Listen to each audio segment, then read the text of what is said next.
Never seen a diamond in the flesh. This is Musical Talk. Musical Talk. The UK's independent musical theatre podcast. Musical Talk. The UK independent musical theatre podcast. Joining me is a wonderful, wonderful, hilarious, beautiful talent, Lesli Margherita. Hello, Lesli. Welcome to Musical Talk. Hello. Happy to be here. How are you?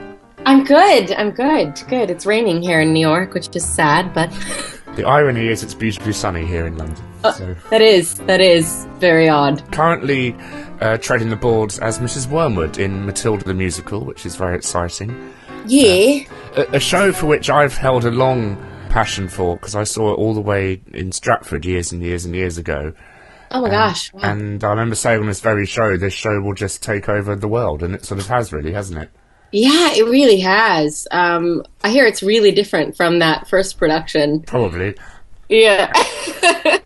Yeah, it's taken over the world, and it will continue to do so. How did that show find you, or how did you find the show? Had you seen it before? No, I had never seen it, and actually my connection is through London. A friend of mine that I had worked with in London wrote me on Facebook and said, I just saw this show, and there's a role that you have to play when it comes to New York. And about a week later, they announced that they were bringing the show to Broadway. And I live, and still do apart from this show, I lived in LA. And so I called my agent and I said, they're doing this show. A friend of mine said that there's a role. Let's see if there's anything in it. So cut to a couple weeks later, they're starting to set up auditions. My agent had called the casting director and he said, the creative team had seen you perform in London and they'd love for you to come out to New York to audition. I said, great. So I flew myself out, and I would never have known had my friend from London not told me this. Flew myself out and auditioned, over the course of about 6 months in New York and LA. And it just kind of, I don't know, it was the longest audition process ever. I kept going back and meeting with different people, and then, they weren't always in the country at the same time, and Tim Minchin was in LA, so it was kind of like a world tour of meeting the creative team. But yeah, I had obviously heard of it because I'd heard it was a big hit, but would never have known about Mrs. Wormwood had my London friend not told me. Well, we have to say Olivier Award-winning Lesli Margherita. Oh, yeah. Really fun. Couldn't believe it happened. Still can't believe it happened. Not many Americans know much about the Olivier Awards, do they? It's strange. They call it the Oliver. Of course they do. Yes, well, it's your country. Yeah, obviously the theater community knows what it is, and it's appreciated. Not that it's not appreciated everywhere else, but they obviously know what it is. I came out here and obviously, going, I really want to win a Tony someday, and everyone's going, no, I really want to win an Olivier. Do you know how weird that is? I said, yes, I do. So it's very, very special to me. And that was for the Zorro musical, which our co-presenter Mike Dixon was involved with. I know, I love him. And it was for Zorro the musical, and I actually loved that show, and I hope it makes its way here someday. They did a production in Atlanta, but I was in Matilda, so couldn't do it, but I'm hoping it makes its way to Broadway someday. I loved it. Now, Mike told me to ask you about the many, many, many, many openings that this show had, the variations of the opening number, and he wanted you to talk about that. Oh my gosh. For Zorro, yeah. I started workshopping Zorro, about 8 years ago in Los Angeles, and I believe... Yeah, that was the very first time they had ever done anything in the States. So I workshopped it for about 2 years, and the first time I did it was only one act. And, obviously they knew that they were going to use the music of the Gypsy Kings and some original music by John Cameron, who was our orchestrator. But the majority of the music was Gypsy Kings. It was very rough, and then... over the course of 2 years, continued to workshop it in the States, in New York, in LA, in San Francisco, because the Zorro production company is based in San Francisco, so I did some work up there as well. So then about 3 years of this goes by, and I hear they're going to open it on the West End. I hadn't met Mike yet. I had only met the few that had been working in the States on it. I hear it's going to open. Actually, I heard they were going to open it on tour first in England. And I said, well, there's no way I'm going to get to go do this show. Oh, well, bummer. Maybe I'll get to do it when it comes to the States. I had heard they were trying to get me a visa to go. And I was like, yeah, whatever. It's fine. Not going to happen. So finally, 3 days before I had to leave, I get the call saying, we want you to come. You're the only one we're bringing over. We worked really hard to get you visas. And I said, okay, great. Well, I was getting married in 3 months, but we'll get to that later. I went to your country and then started work all over again for what would become the tour. It was, oh my gosh, an ongoing process. The show kept changing and changing and changing, as it does, and that's what tour is for. By the way, your tours were definitely eye-opening. I didn't realize in America, usually they'll take care of your housing. And so I got there and they were like, here's the digs list to find your own housing. And I went, I don't know your country. Help. Anyway. I'm sure the word digs brings fear into you every time you hear it. It was frightening, but it ended up being very fun and I was very well taken care of. But on the road, once we opened in Eastbourne, and by then the show had changed so much, and every day we were getting new rewrites. So we opened in Eastbourne, and then by the time Woking was the next city, by the time I got to Woking, it had already changed about 5 times. And then it changed again when we got to Glasgow. We changed the opening number. We didn't change the opening number. They kept asking, poor Mike Dixon, they kept wanting to add more flamenco. So we'd add more dance breaks, so then the numbers would change and dance breaks were added. So then finally the tour finishes. I went home, I got married, and then I get a call saying we're opening on the West End. We got a theater. We're going to rehearse for a month and a half. And I was like, a month and a half? We just did this. They changed the whole thing again. Well, at least you had a honeymoon in London, probably. Yeah. And there was a huge change for me. My character died when it went to the West End, which never happened on tour. Nothing to do with your performance, I'm sure. But I got the call in Los Angeles, and Chris Renshaw, the director, actually called me and said, Leslie, I just want you to know that this is purely, we're killing your character off. And I said, I'm sorry, what? He said, no, I meant at the end of the show. At the end of the show, we're killing you off, and it's going to be dramatic and beautiful, and you're going to love it. And when I heard it, I was devastated. I said, how can you kill her off? But then... You were on the phone to your agent. I was like, you know what? I'm going to trust them. I'm still going to make my case that I don't think she should die. But then when we got in rehearsal, I fell in love with it. I thought it was the best way for her character. I just thought it was the best thing for her character. It was beautiful, and like you said, it was just the best thing ever. And now I can't imagine it any other way. But yes, to get to the West End, and I mean, while we were in previews, it still changed. So the show never. I've spent 8 years of doing a changing show. Then it doesn't end there. So I do the West End run. We ran for 10 months. Come home, and about 2 years ago, I got a call that the show was opening in Shanghai, China. Would I want to go open it? Absolutely, I would go to Shanghai, China. The show had changed already again. They had been doing it in Europe and had made changes that I didn't know about, so I get to Shanghai, China, and it's totally different again. Did your character live or die? My character still died, which is great. There were just minor changes by that point. But then over a year and a half ago, I had just found out I had gotten Matilda. This was in October of 2012.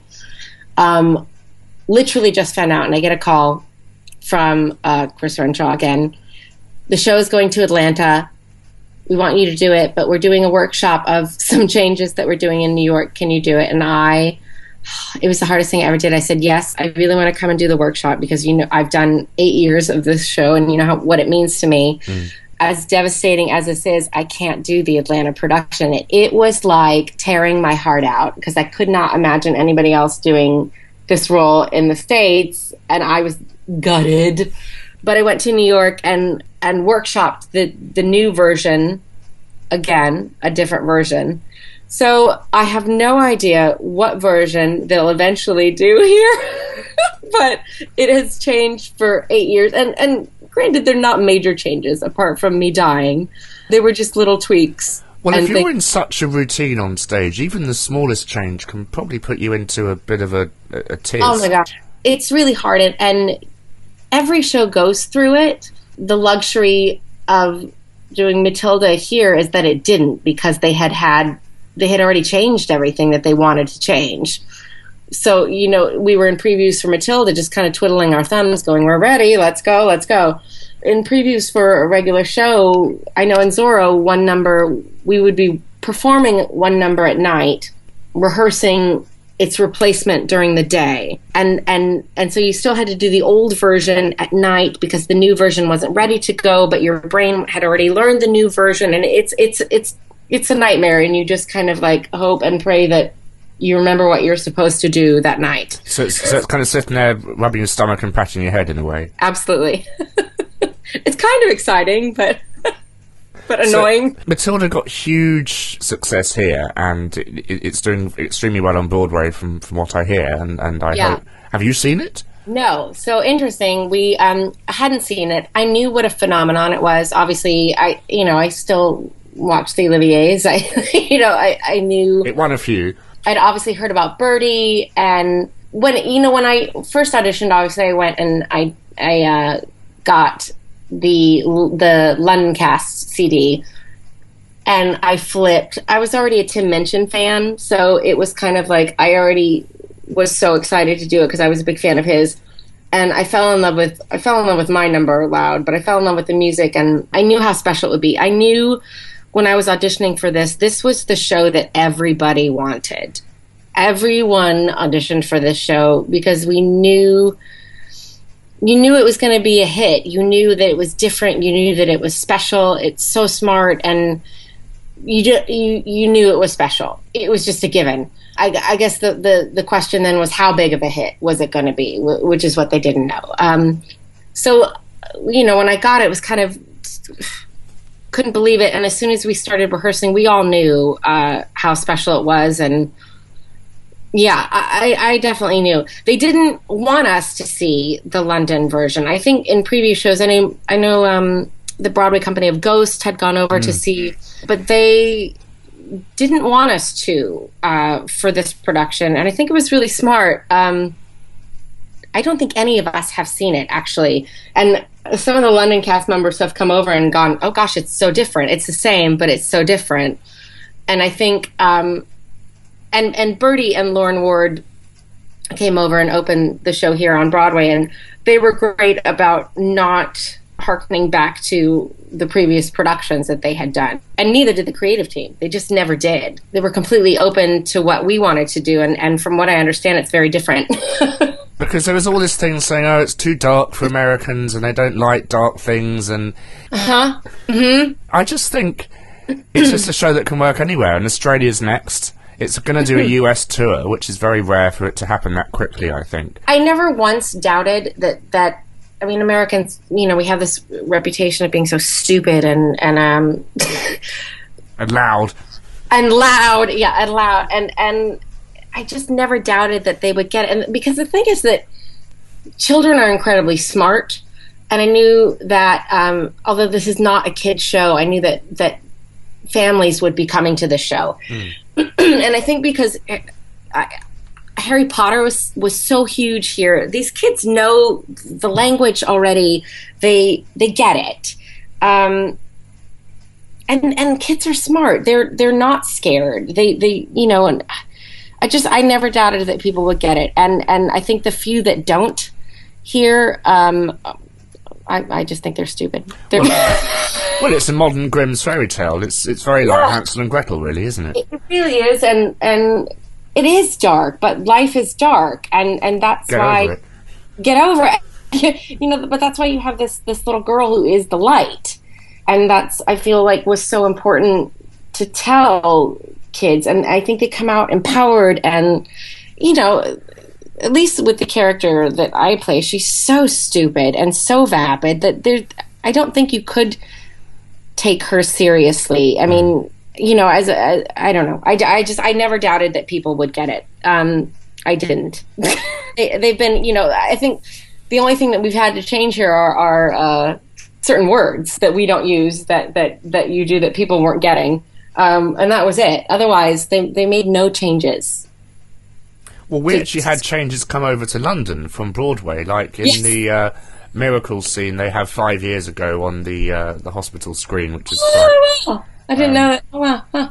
But I have to say, Leslie, your accent is flawless, and Gabriel's accent as well was flawless. Thank you. That is Ben Fury, our dialect coach. He really drilled it in. You know, he sent me, in the beginning, he sent me so many How movies. many episodes of EastEnders have you watched? So many. Is that true?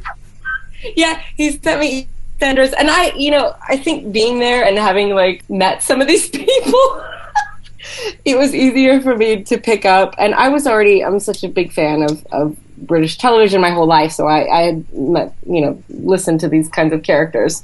But yeah, Ben really like gave us films. I watched a lot of Mike Leigh films. We just really worked on it, and we still to this day get notes. He comes in now probably like once every couple of weeks, and I'll get an MP3 saying, Leslie, this is what's wrong, and he'll tell me, you know, the correct pronunciation. But they're really strict about it. But I love it. Now, you've done a very, very, very funny and incredibly informative as well, sort of very long documentary, haven't you? Yes! It was originally supposed to be 8 episodes for Broadway.com. They do these behind-the-scenes vlogs. And, it's funny, normal people will, they give them a camera, and then they hand the footage to Broadway.com, and then whatever Broadway.com wants to put up on the site, they do. When they came to me to do it, I said, yes, I'll do it, but I have to edit it, and I am in control of the content, stupidly, because it takes hours. Like the Roald Dahl estate.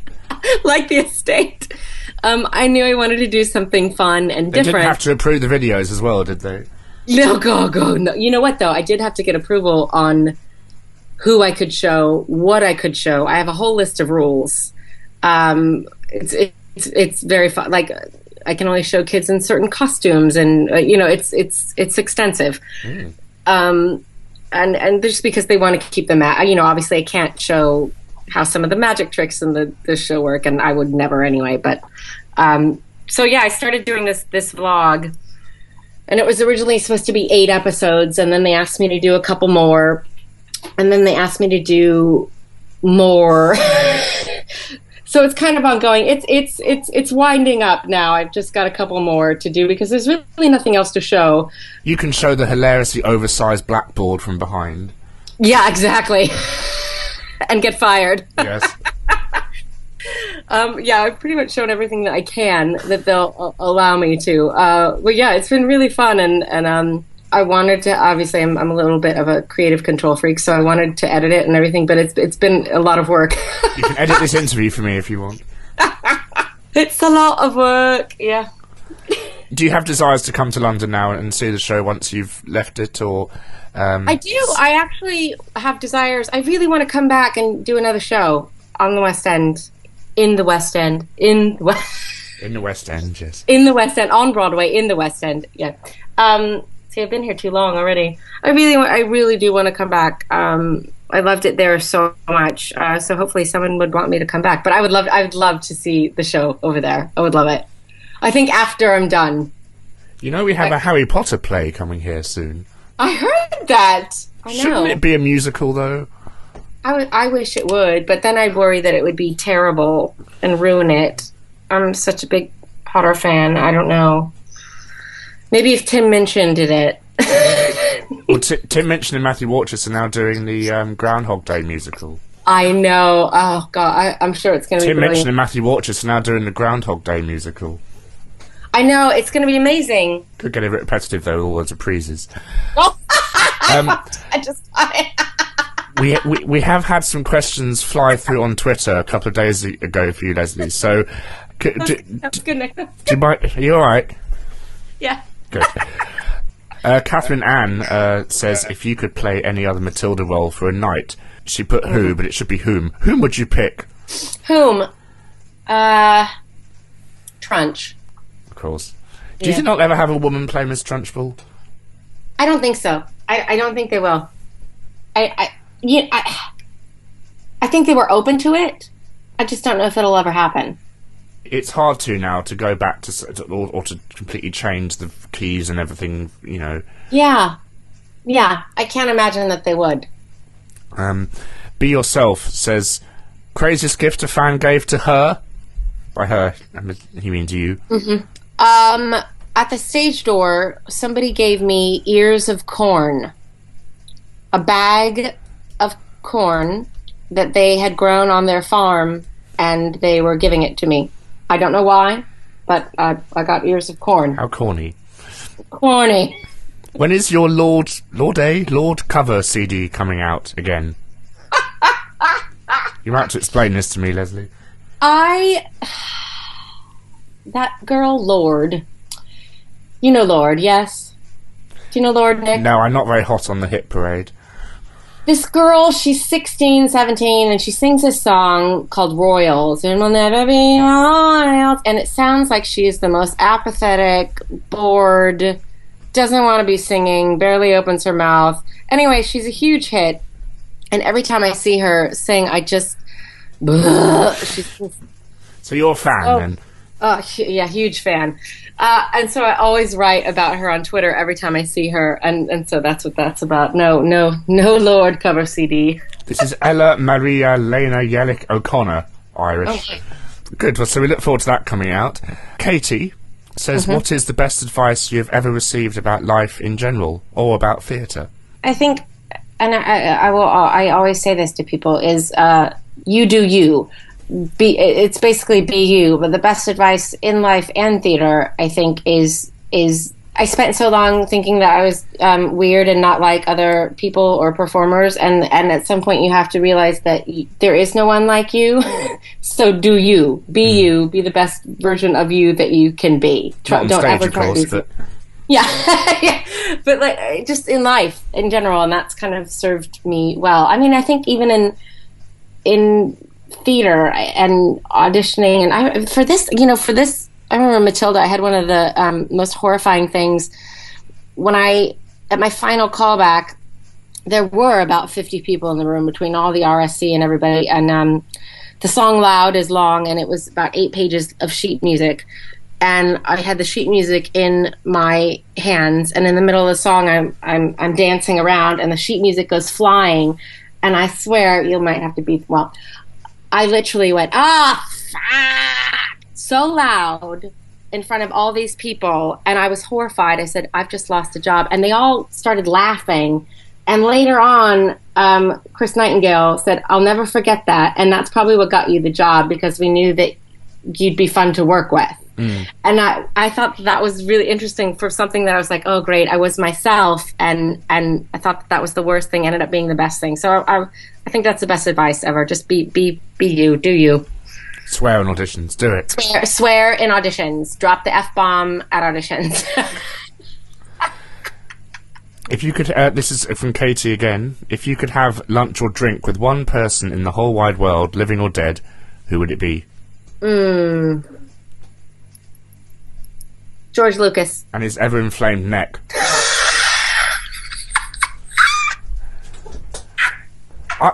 I'd have it be Roald Dahl, because I think he has such an interesting brain. And you hear reports that he was nice or he was a complete nightmare. I just want to see which side of him I'd get. I know. I heard all these reports that he was a horrible man, and I can't imagine it. I bet he was just smarter than whoever he was talking to, and they just assumed he was horrible. I don't know. I've heard both. That would be a good one. I have to ask, my favourite bit of Matilda is when the Trunchbull lurches across to Amanda Thripp and does one of the most amazing illusions I've ever seen. What was the? Are you aware of the reaction the first time that ever happened in America? From the audience? Yeah. Oh yeah, it was screams, and people still scream. Because you don't expect that moment, because you think there'd be a light change or a bit of misdirection. But what Paul did, and you worked with Paul probably on Zorro as well, didn't you? On Zorro, I did. Yeah, he's genius. It's so great, and every night you hear screams, and it's hysterical. And then, you know, when she drops, and these people are still screaming hysterically, and then they're laughing at themselves for screaming. I love the moment so much, and it's got like this Chariots of Fire, orchestration in the background. It's really great.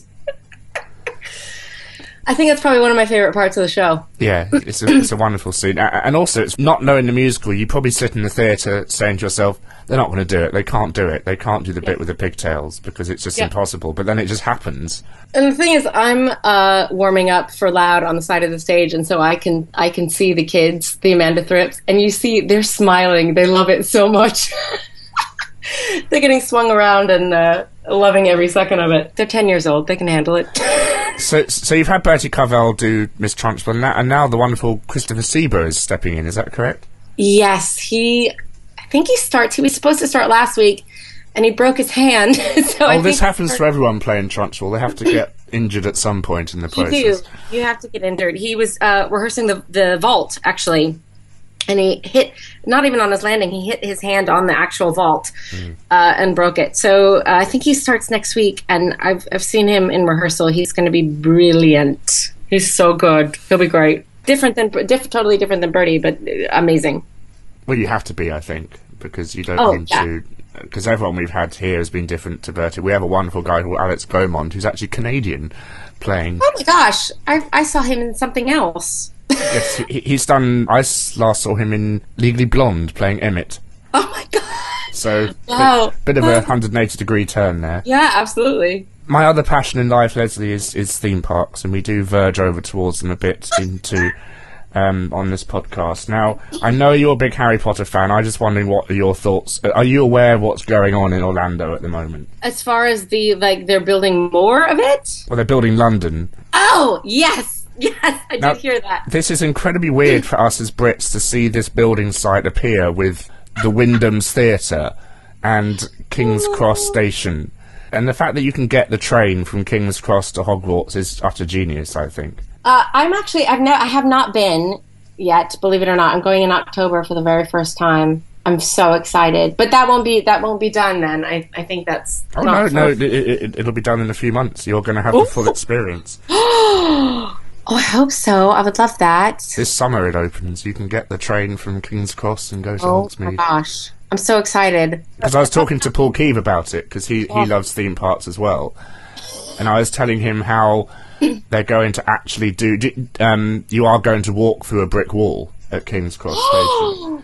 And he was saying, is this something new they're doing? And I said, well, it involves, like your effects in Ghost, it probably involves some very large projectors and, lots Oh my gosh, how fun. Oh, I can't wait to go. I spent years working in theme parks, so I love them as well. Well, there's such a fine line between the two, isn't there? Yeah. Matilda is practically a theme park ride in itself. It really is. It's the best theme park ride. Did you work over in Disneyland? This time last year I was actually in California doing all the parks.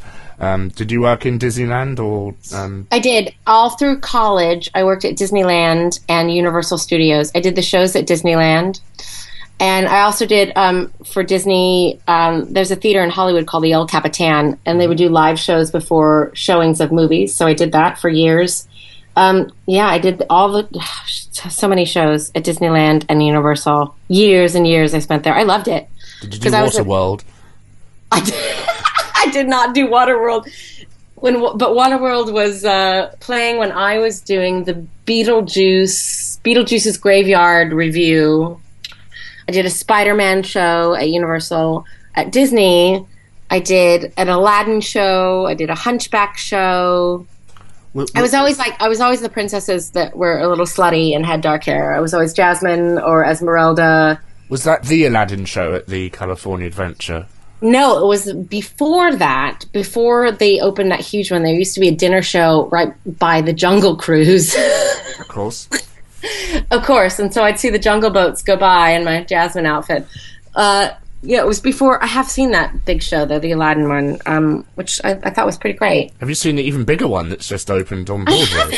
I haven't. The thing about our schedule is you just don't get a chance to see much. I'm hoping we go to an odd schedule in May. I'm hoping to get to see some stuff. The only thing new that I've seen is Rocky, and I saw that on an off night. But no, I really want to see Aladdin. So you got a day off today. Are you workshopping for anything new or doing any concerts or? Yeah, normally I do concerts on Mondays. Tonight, though, I have a rehearsal for a concert that I have next Monday, and I have friends opening in a show tonight, actually, called Heathers, the musical, and so I'm going to the opening of that tonight. So it's kind of a rare night off for me. I'm normally either workshopping things or doing concerts. I tend not to have nights off, so this is going to be fun. Well, we've been shredding this into you for the past 9 years, so it's nice to finally one of us gets pinned down to do it. I was speaking to a lovely friend of mine called Jennifer Cook, who was a page turner, but she also wrote some songs for a concert that you did. It was all about emerging female writers. Oh, yeah, that was great. And Betsy Wolfe and Erin Davies sang her songs, but she said you were lovely, and it's good that's...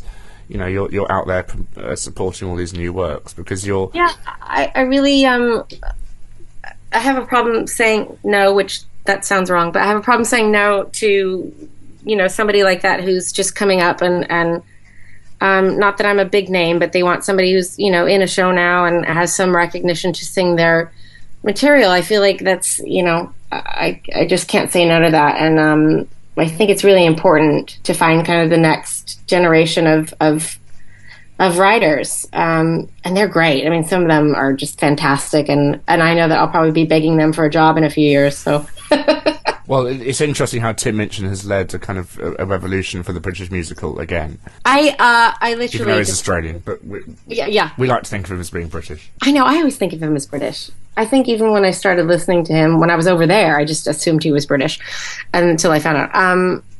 I became a fan of his when I was doing Zorro, and obviously he was already quite famous over there, and everyone would bring me his songs saying, you're going to love this guy's humor, and I just completely fell in love with him. And so when I heard he was writing a musical, I was like, oh, God, how amazing would that be? And then years later, here I am. And I still, when I talk to him, I'm still a little bit starstruck.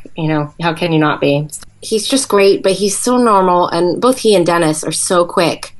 But that's why the show is so genius. But they could not be lovelier, and they're just great, so great. I think I have the job really because of Tim. I had gone through so many auditions, and I know that they really liked me, but I know that Matthew was worried about my height. I'm quite short. I'm only almost 5'4". With the hair and heels, my dear, you probably go up to about 7'9". Easily. But he was really worried about it. He really wanted the parents to be tall, and I think in London, you guys. Well, when I first started seeing clips of the show, I saw Josie, and she was giant. Mm. And I think all of your Mrs. Worm have been quite tall. So I know that Matthew was worried. So they brought me in LA, and I was told to wear basically stripper heels, like 6-inch heels. So I tottered into the room, and Tim Minchin was shooting Californication, and he had 15 minutes, and he saw one audition, and it was mine. I'm the only person that he saw the entire LA audition, and I swear, as soon as I walked in, we just really got along, and I think, I don't know, our senses of humor are similar, and we got along, and I swear after that I felt like I think I'm gonna get this, and I think he was the one that was kind of like screw it, just give it to her. She's short, but it won't matter, and truly it doesn't matter. But I understood why Matthew was worried, because I'm not much taller than some of the kids. Well, the way kids grow, they'll probably be taller than you soon. Well, there were a couple, so they have to measure them, and if they get too tall, then they're out. You can always tell when kids are growing because they kind of stay away from me, because I think, one of the shortest adults. And when they start getting taller than me, you can see them just be like, oh, it's getting time for me to go. Very sad. And Matthew, and I know he's the most in-demand director in England now. What qualities did he bring apart from not speaking, which is all he just doesn't talk, apparently. He just points. He doesn't talk, but when he talks, it is like a mage. It's like He says very little, but when he does speak, you go, oh, everything makes sense. It's really interesting. He's very quiet. And in my auditions, he said nothing. It's why I thought he hated me. He would just kind of go, yes, great, go home, good. He's brilliant and... Intense. Intense. The thing about him is he knows exactly what he wants, but won't tell you. He'll let you get there yourself. And at times, it's you don't realize that's what he's doing. And so at times in the rehearsal process, I know Gabe and I, because he let us play, we were kind of just floundering for a while, going, we don't know what this is. We don't know if we're too big, too small. What are we doing? And Matthew wasn't saying anything. And then about 3 weeks in, he started making adjustments and paring down things. And you realize that he knew exactly what he wanted, but he wanted you to get there as well on your own time, which I think is incredibly generous for a director. And I think we had the luxury of them knowing what it was already. So there wasn't this urgency of, no, we need to get this right now. We had time, and Matthew knew that he could get the performances that he needed out of us. But yeah, he's very quiet, but you see the gears turning, and he knows exactly what he wants. But like I said, when he does speak, he's incredibly helpful. And since then, I have note sessions by Skype with him, because he notes the show. They get tapes. I think, I'm not sure how often.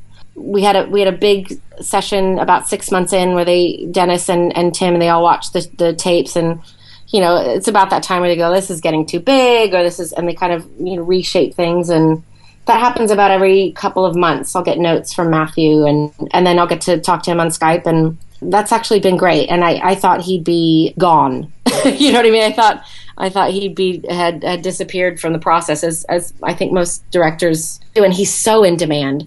So for him to make time to just have, even 10-minute Skype conversations has been really helpful. I just love the fact he's on Skype. I know.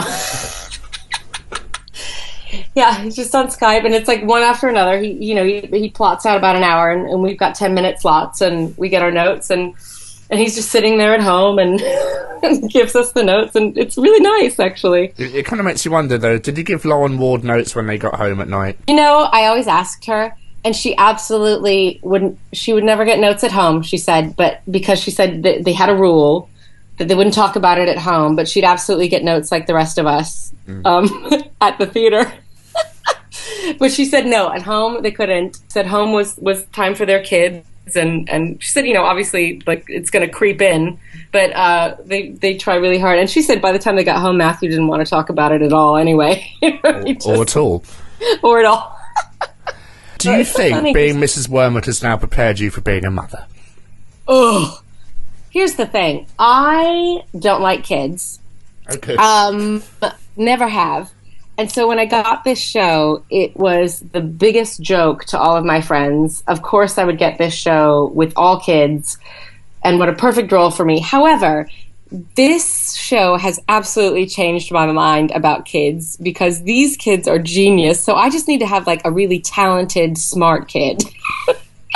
Because they're amazing, and I love these kids. I don't know. I like dogs more than children.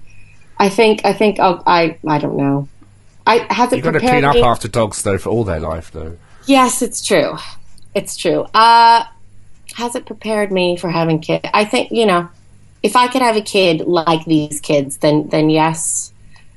Otherwise, I think I'm afraid I'd be like Mrs. Wormwood.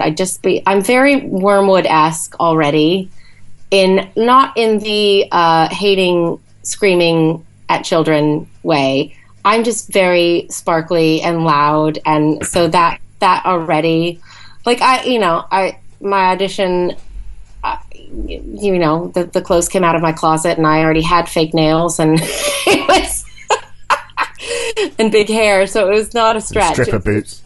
Stripper heels. It was literally why, when I first heard Loud, I said, "I'm sorry, no one else is playing this. This is not. I can't. It's sadly me." So, I wouldn't scream at my kids. But because a theory I've heard from a couple of friends is that Matilda is the daughter of Rodolfo and Mrs. Wormwood. People have said that. No, I don't think so. My favourite subtle naughty line in the whole show is when you say, "It's nothing like that," which no one gets because it's just such a throwaway line. I had asked Dennis because I assumed, and I remember asking Dennis and Matthew. I assumed Rodolfo was gay, and I was just in love with him, and he kept saying, kept like putting me off, leading me on just so that I'd keep paying him. I assumed he was gay and just pretending to be in love with her. I don't think they've ever had a physical relationship. I think she'd love it, but no, I think she probably just, maybe Harry got her drunk. I don't know. I think Matilda's Harry's. I do. Well, it would certainly make, skip a generation. Another theory about the show is a very touching thing which they did put in on Broadway that came over here is at the end of the very end of the show, Matilda shakes hands with the father, which is a very touching scene when they disappear. That wasn't in London? No, it was, but what wasn't in London originally is that the hat finally comes off. And the theory I've heard, and that I agree with, is that's Matilda's final magic trick to her father to remove the hat, which is quite a sweet way of looking at it. But I had no idea that wasn't... The hat was originally exploded off his head in the entr'acte. What? Yep. Wow. I had no idea. And then Chris Nightingale's very sad because they chopped his entr'acte up, essentially. I had no idea. So in London, is it our version now? Yep. I have to say, like, that moment, I think, is... I think probably for me the most touching is her hugging Miss Honey. But I think that hat moment. I cried at that point the first time it happened. I think that hat moment is one of the most touching things in the show. I literally, I remember seeing Gabe do it, and I was in tears. I just thought it was, for me, that was her forgiving her parents, and I thought it was her final magic act as well. That was my assumption. And the way they quote the 2 notes of quiet over it as well is very nice. Chris Nightingale, the orchestrations in the show, I spend a good deal of time just going down to the pit and listening to. They're so genius, and they're just. It's beautiful. I cannot believe. Wow. See, I've learned a lot. Wow, it exploded off his head. Wow. No, Yeah, this whole kind of steampunk machine came on, and he got Michael to kind of crank the wheel, and then they connected car mechanic electric volt generators to his hat, and the whole thing just kind of blew off his head. Very funny. No, I like this version better. Very touching. And I mean, things Tim told us, which I was assumed were correct, like loud being the polar opposite to quiet. That was never the purpose. That was just a complete coincidence. Yeah, I asked him that, and that was a coincidence. Absolutely. And he said no, just happened.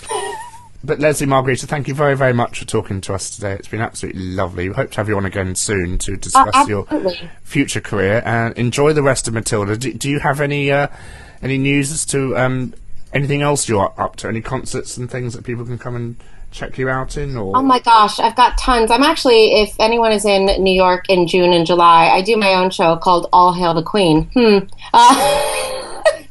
I'll be doing that at 54 Below in June and July, and I'm sure some other dates after that. But yeah, I'm literally always doing concerts.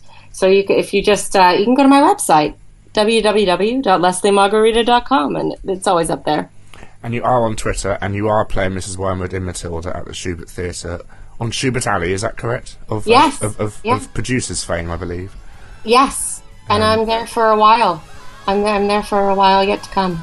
Lovely. Lesli, thank you very much for talking to us today. Thank you. This episode of Musical Talk was presented and edited by Nick Hudson and is copyright Musical Talk 2014. For more information, please follow us on Twitter at twitter.com/musicaltalk or Facebook at facebook.com.